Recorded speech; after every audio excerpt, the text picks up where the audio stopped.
Ang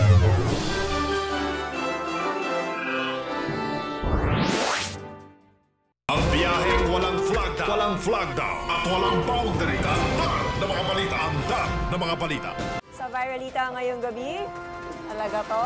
Madalas ba kayong magpalinis ng ngipin? Malamang may mga bagets na ilan dyan na kinatatakutan ng mga dentista, pero ibahin ninyo ang pasyente na ito.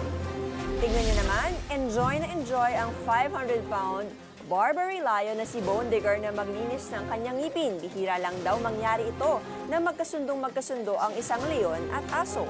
7 taong gulang na Dachshund si Milo at ilang taon na rin daw nawiwili si Bone Digger sa pag-check ni Milo sa kanyang ngipin.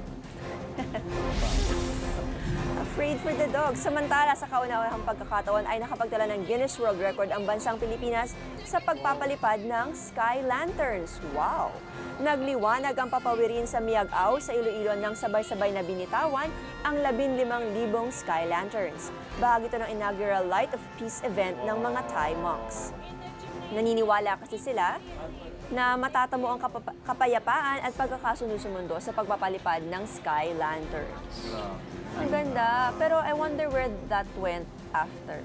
Basta hindi mo pwedeng gawin yan sa isang komunidad na puro pawid yung bahay. Oo, di ba? Or Sunog lahat.